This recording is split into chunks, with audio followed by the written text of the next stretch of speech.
naliparan ako ng drone. At saka may patong na ako sa ulo, 50 million, Cyril. Mayroon pa bang ibang personalidad? May iba pa bang kilalang tao na papangalanan o na involved dito? Politiko or iba pang personalidad? Cyril, mamaya siguro pangalanan ko na yung mga pulis para marinig naman ni General Torre. Buhay ko na yung nakasalalay dito. Sa totoo lang, pinaliparan na ako ng drone. Nako, lahat talaga gagawin ng kalaban, ano? Malaman lang kung saan yung area mo. May bodyguard ka ba? May nakabantay? 'Di ba?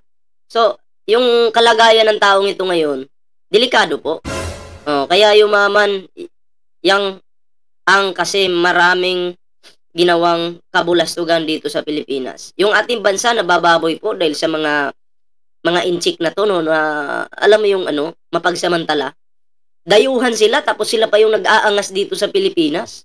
No, yung mga Pilipino ipinapatumba lang nila. 'Di ba dapat yung mga ganitong klaseng tao na may mga issue sa mga patay-patay na 'yan, sampahan ng kaso. Dapat mabulok to ng yung habang buhay ba na pagkakakulong, 'di ba? Kasi mahirap na ngayong Pilipinas, lalo pang pinapahirapan. Ma'am Ebis K11, shoutout po ah. Mahirap na yung ating bansa. May mayayaman na pumasok. Mas lalo pa tayong pinapahirapan ng mga taong ito. Para bang ano ba? Kayo ba'y may-ari ng bansang Pilipinas? Bumalik kayo sa China! Kapal na mukha nitong... Kapal na mukha nitong mga to, grabe. Ay nako, mga salot na inchik. May mga inchik namang mababait katulad ng mga negosyo nilang legal, 'di ba? Pero pag inchik tapos ang negosyo sugal, yari na.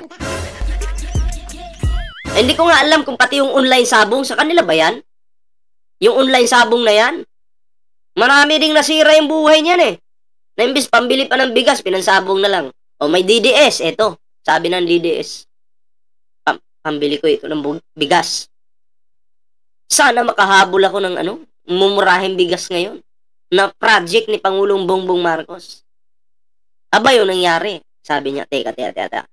Mag-ano muna ako. Magsabong muna ako. Mag-online sabong muna ako. Sabi ng DDS. Yan ang nangyari. Nag-online sabong siya. Meron siyang 1.5. Shedel, shoutout ko ha. Meron siyang 1.5. Yan ginawa niya. Pinangsabong niya. Utang ina. Nung nagsabong siya, nanalo siya. And natalo din. Ubos yung 1.5. Nung naubos yung 1.5, utang ina, ang ginawa niya, kuha siya ng cellphone. Galit na galit kay Pangulong Bongbong Marcos, ang mahal daw ng bigas. Sabi niya, buwisit! Ano ba itong Pangulo? Bakit ang mahal na mahal ng bigas ngayon? K.O. Utang ina, wala ka na ng pambili dahil pinansabong mo tapos magagalit ka pa kay PBBM. Grabe ang kapal ng mukha nito. Diba? Mga kapal yung mga pagmumuka. Natalo lang sa sugal. Abay, yung galit niya, pupunta na kay Pangulong Bongbong Marcos. Mahal daw po. Marami pong DDS na ganyan.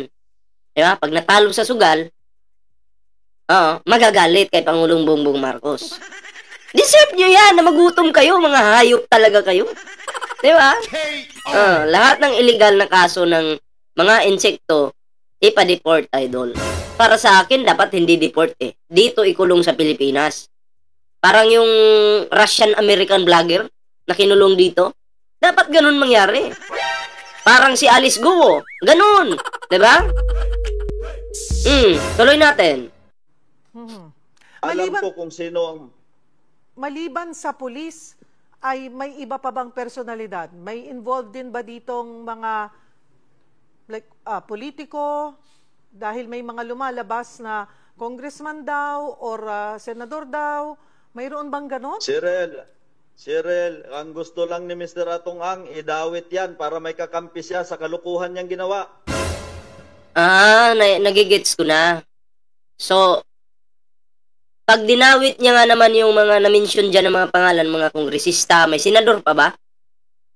So, mahahati yung atensyon ng mga tao, hindi lang mapupokus dun kay Atong Ang. So, ganun yun. Diba? Ang galing ng strategy, ano? Siyempre, yung atensyon ng Pilipino ngayon na kay Atong Ang, eh. Diba?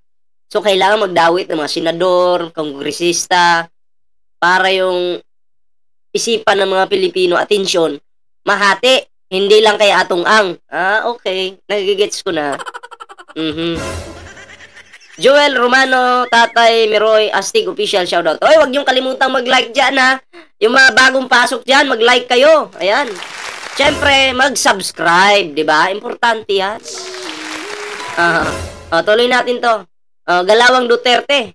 Lagot si Bato dyan. Yan ang totoong istorya niyan.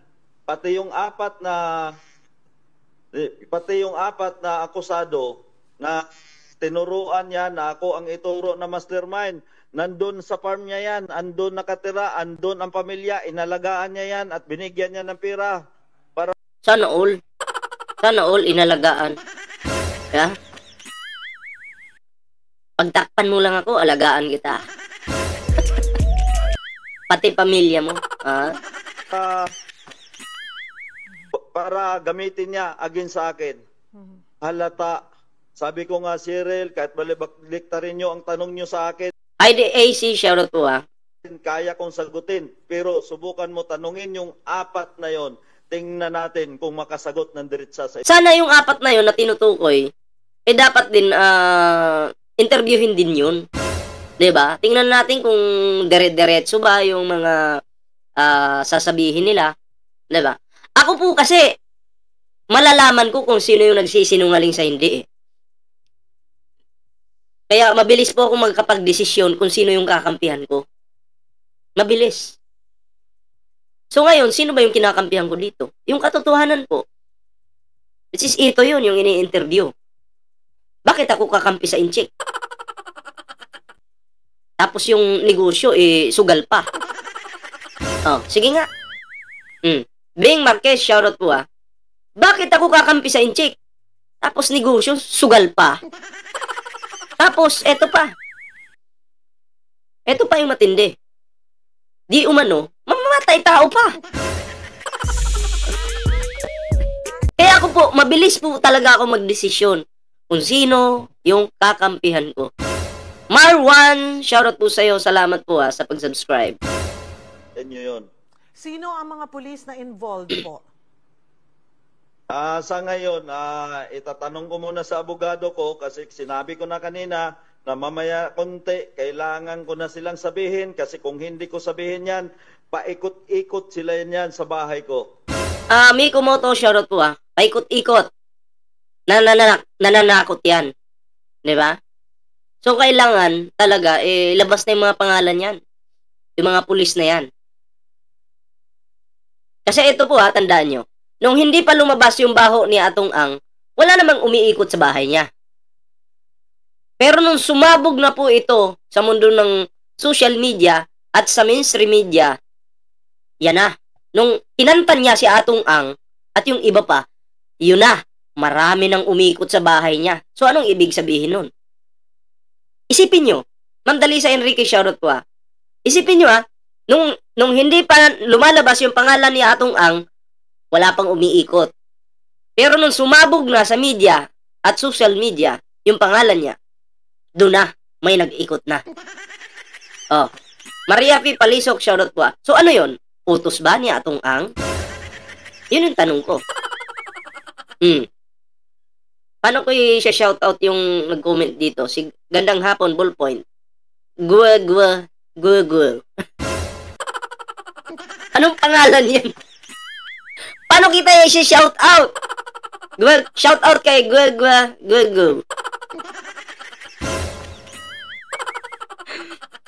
Pabati naman please. Aida Largosa, shoutout po, ha. Oy, tulungan niyo po ako mag-shoutout. Ipipin ko. Hindi yan. Ito. Ayan. Si Gwa. Saan na ba yun?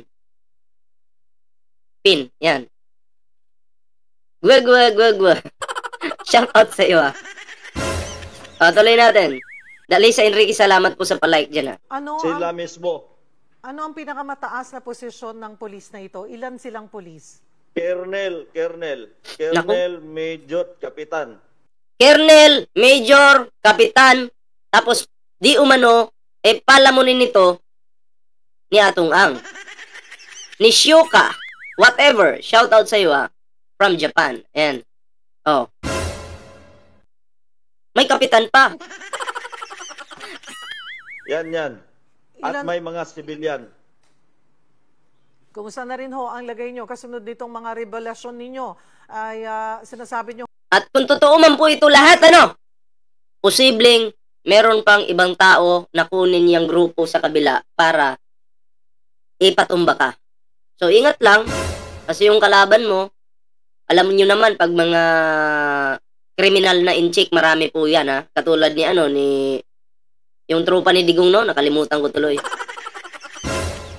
Yung nagtago, traitor din yun. Di ba? So, ingat-ingat lang. Ay pinapaikutan na kayo ng drone? Drone, yes.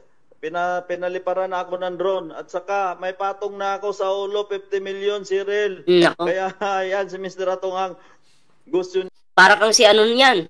Para kang si John Wick. Maraming maghabol sa'yo. Maraming maghabol. Kita niyo si John Wick? May patong din sa ulo pagkalaki-laki. Kung sino-sino na lang yung naghabol sa kanya para patayin siya. Yari ka dyan. So, ingat lang. Pero huwag kang mag-alala kasi kahit ako, malaki yung tiwala ko po sa ating gobyerno. Kaya, lalong-lalo na po, kaya PBBM, PNP Chief General Nicolas Torre, di ba? So, may tiwala po tayo dyan. Niya ubusin yung pira niya. Magmamalinis lang siya. Sabi ko nga kanina, sayang yung binayad niya sa attorney. Sana ibinigay niya na lang doon sa mga namatayan. So, yan Naliparan. Yun. At least nalaman po natin, marami po tayong nalaman sa mga interview dito sa isang lumutang na isang lalaki. Hello, my amigo. Hola, amigo. Hola, amigo. So, at least mga pre, marami po tayong nalaman, So, delikado pala ito si Atong Ang. Yung alam mong mabait sa harapan ng camera, nakikita ko, pero sa likuran, pag wala na, marami pala itong tauhan. So, delikado, no? So, ingat lang at dobling ingat, 'di ba? Kasi mahirap na. Isa lang yung buhay ng tao, Diba? So, yan huwag niyong kalimutan mag-like, share, subscribe sa ating YouTube channel dyan. Sayang si Attorney Kapunan. Bakit ba sumali siya dyan? Nauto ba siya? Delikado rin buhay niya. Ayan share this video mga pre para naman maging updated po kayo or subscribe or ring the notification bell para updated po kayo sa lahat ng mga uploads natin. Ayan mga bagong pasok dyan, mag-like na kayo, libre po yan.